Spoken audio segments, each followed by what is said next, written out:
today we're talking to James Gray at a blustery Blundell Park, where the Saints have gone out of the FA Cup with a 5-1 defeat to Grimsby Town. Maybe not too many people were going to be surprised at us going out, Jim, but it was a while, particularly in the second half, when we could have got back to 2-2 after Leo Fanner scored, but the damage was done before half-time, conceding that second goal right on the stroke of half-time. Yeah, a killer goal to concede, a mix-up between the full-back and the goalkeeper.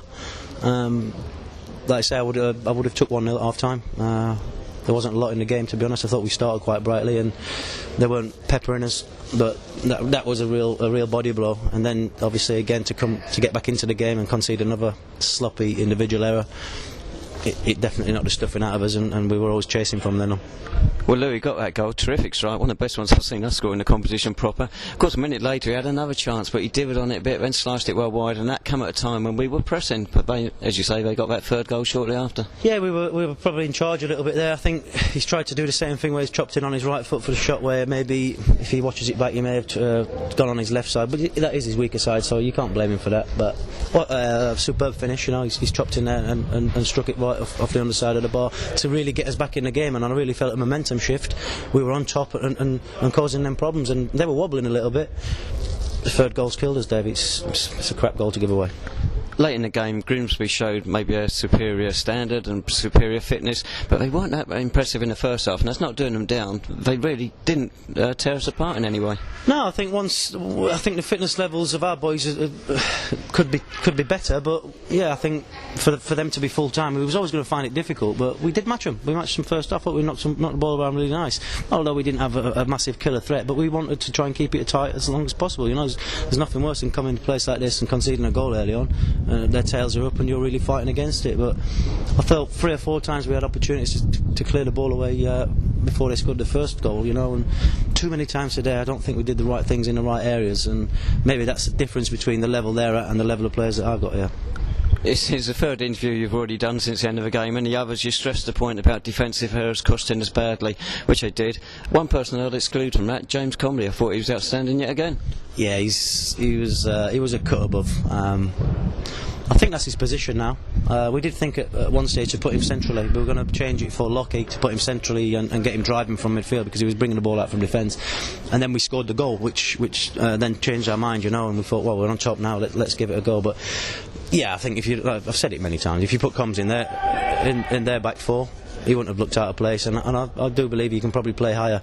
It's up to him. I think if that's the position that he really enjoys, then he's only going to improve. He has got a lot to improve on, you know. He isn't a natural centre half, but he's so comfortable and quick, and he's got great distribution. He's got great recovery.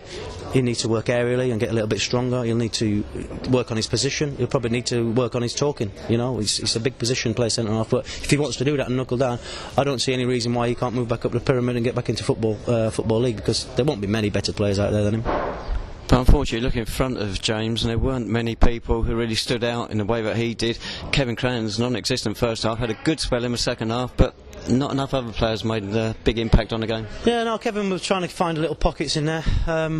Again, he's got massive ability. He played in a 10 role again today for us, and second half he did have a good spell. First half was difficult because the weather conditions weren't great, you know. I think they had the better of the weather. It was tough to get out, and he was finding it difficult to find any space. It was that strong wind, wasn't it? Yeah, it was swirling as well. We were trying to figure out which way it was going, chucking a bit of grass up, and it was going all different directions. So the centre halves for them, anything we did clear, they were coming on to. It was like meat and drink for them. So it was difficult for Kev. But second half he put on a better show.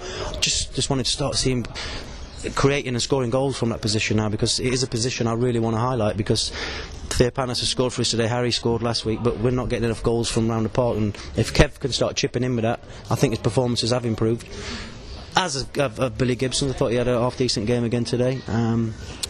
We need to start chipping in with goals from elsewhere, and that's something that we're going to have to have a look at.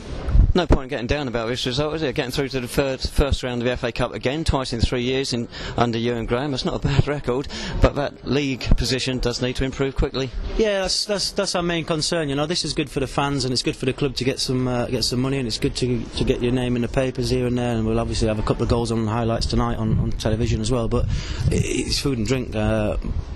It depends on what we do in the league, is how it shapes our season, and we need to really pick up. Wealdstone next at Clarence Park, and they've picked up recently with a few new additions to their squad. I think the FA Cup money that they've received has helped them out as well.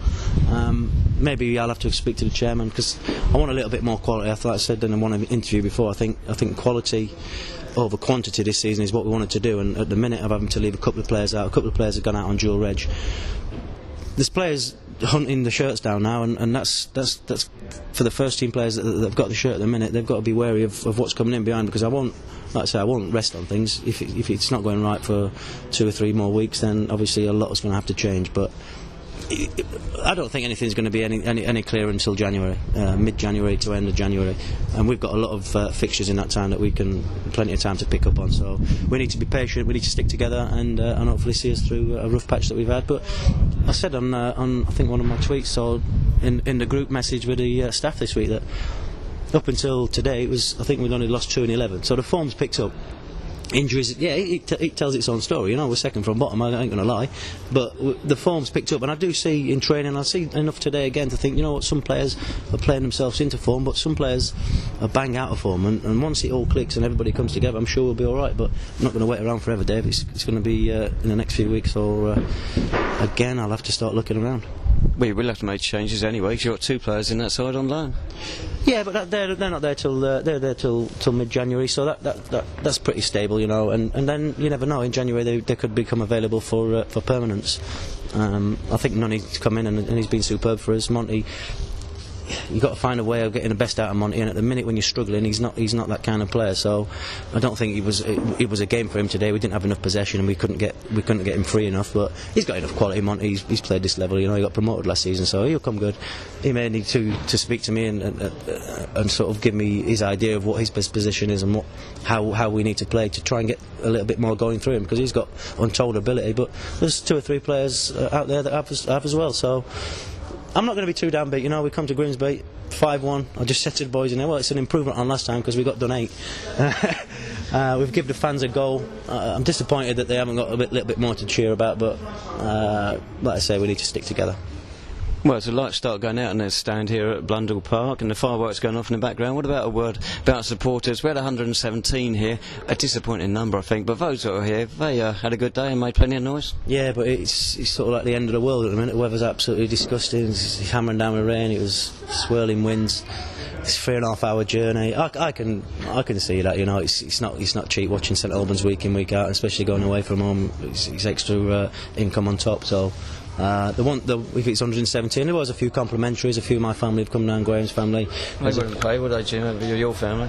No, not really. You know, I'll have all on trying to get a pint out of my dad now when I go and see him in the bar. But I'm pleased that a few of them made it, and they definitely made some noise. I definitely heard them second half over the Grimsby fans. We gave them a goal to cheer, and like I say, my message to them is stick with us, stick behind us, and make some noise next week at Wheelstone, because it's not going to be easy. They'll bring a few fans and try and make it a good atmosphere as well. Lovely, thanks so much, Jim. So a reminder then, Saints next in action next Saturday the 14th of November, Wheelstone are the visitors to Clarence Park, National League South. Kick-off is at 3 p.m.